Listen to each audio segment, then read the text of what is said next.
जय जय श्री राधारमण, जय जय नवल किशोर, जय गोपी चित चोर प्रभु, जय जय माखन चोर।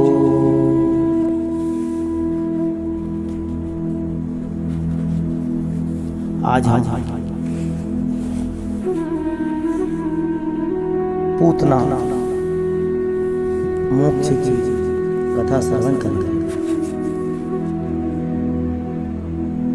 नगर ग्रामों में भ्रमण करती हुई बाल घातनी पूतना बड़ा दिव्य सौंदर्य बनाकर गोकुल धाम में पहुंच गई। सुखदेव बाबा कहते हैं, हे परीक्षित, ऐसी लग रही थी जैसे वैकुंठ से भगवती लक्ष्मी नारायण का दर्शन करने व्रज में आ गई। पूतना के इस सौंदर्य को जो देखे वह देखता ही रह जाए। गोपियों का झुंड बधाई लिए जा रहा था। पूतना समझ गई, कहूं पूत के जन्म की बधाई जा रही है और मेरो नाम पूतना है। देखो कौन पूत भयो। पूतना ऐसा विचार करने लगी। सो माया के द्वारा बड़ा दिव्य मनोहर स्वरूप बनाकर गोपियों के झुंड में मिलकर नंद भवन पहुंच गई। अन्य गोपियों मैया को बधाई दे रही थी तो इतने में ही नाटक करना प्रारंभ किया। अरे यशोदा बहन, बधाई हो, बधाई हो।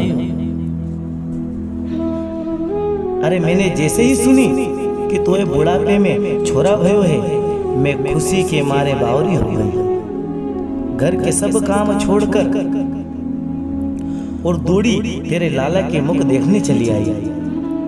अब तू ऐसा आंखें फाड़ फाड़ कर का देख रही है, मोई ना पहचानी। यशोदा मैया बड़े चक्कर में पड़ गई।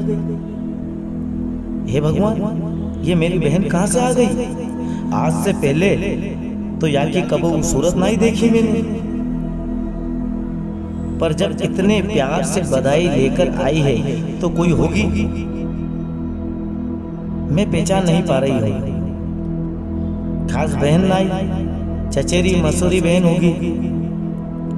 अब मैं एकदम प्रसन्न कर दूं, तू कौन है? मैंने नहीं पहचाना तो बुरा मान जाएगी।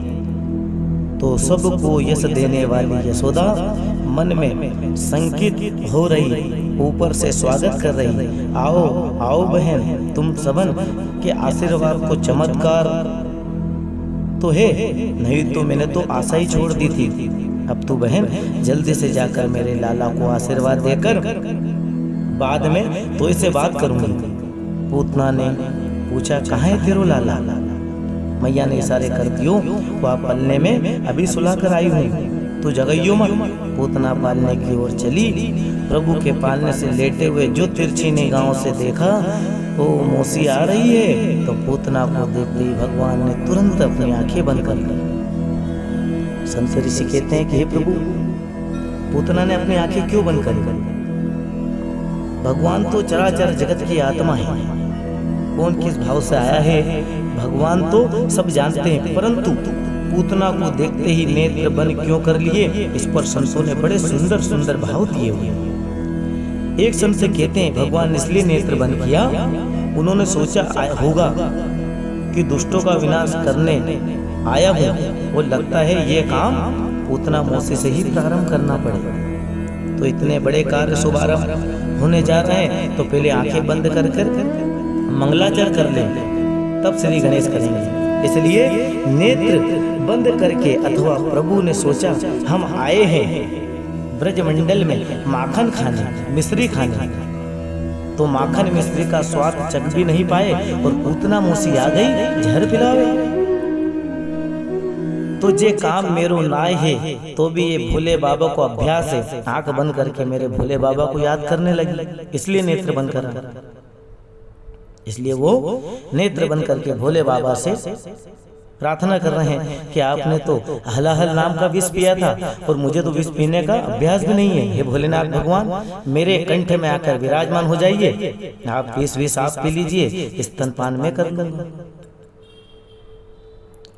भगवान ने, सुखदेव बाबा कहते हैं, परीक्षित जैसे ही साधारण रस्सी समझकर कोई बड़े भारी विषधर को उठा ले, ऐसे ही साधारण शिशु मानकर पूतना ने भगवान को उठा लिया और अपनी गोद में लेकर विषयुक्त स्तन प्रभु के मुख में जो ही दिया, भगवान ने उसका स्तनपान करना प्रारंभ किया। सबसे पहले विष पिया, दूध पिया और दुग्ध समाप्त होने के बाद प्राणों को ही पीना प्रारंभ कर दिया। जो प्राण खींचने लगे, पूतना के मर्मस्थलों में भयंकर वेदना होने लगी। बड़ी भयंकर चित्कार करते हुए, चिल्लाती हुई, मुंच मुंच, अरे बेटा छोड़ दे। भगवान बोले, मौसी जी अब ना करने से काम नहीं चलेगा। अपने राम जल्दी से किसी को पकड़ते नहीं है और एक बार पकड़ ले तो जीवन में कभी छोड़ते नहीं है। अब तो पूतना भगवान को गोद में लिए भागी, जो ही प्रभु के उसके संपूर्ण प्राणों को हरण कर लिया। विकराल विशाल देह बनाकर धम से धरती पर गिर पड़ी। पूतना के गिरने से धरती हिल गई, दसों दिशाओं उसकी चित्कार से गूंज गई। सुखदेव बाबा कहते हैं, परीक्षित पूतना ने इतना विशाल शरीर बनाया कि 6 कोस तक जितने भी वृक्ष थे सब टूटकर चकनाचूर हो गए। एक बार प्रेम से बोलो, जय श्री राधे। इसी प्रकार भगवान कृष्ण ने पूतना का भी उद्धार कर दिया।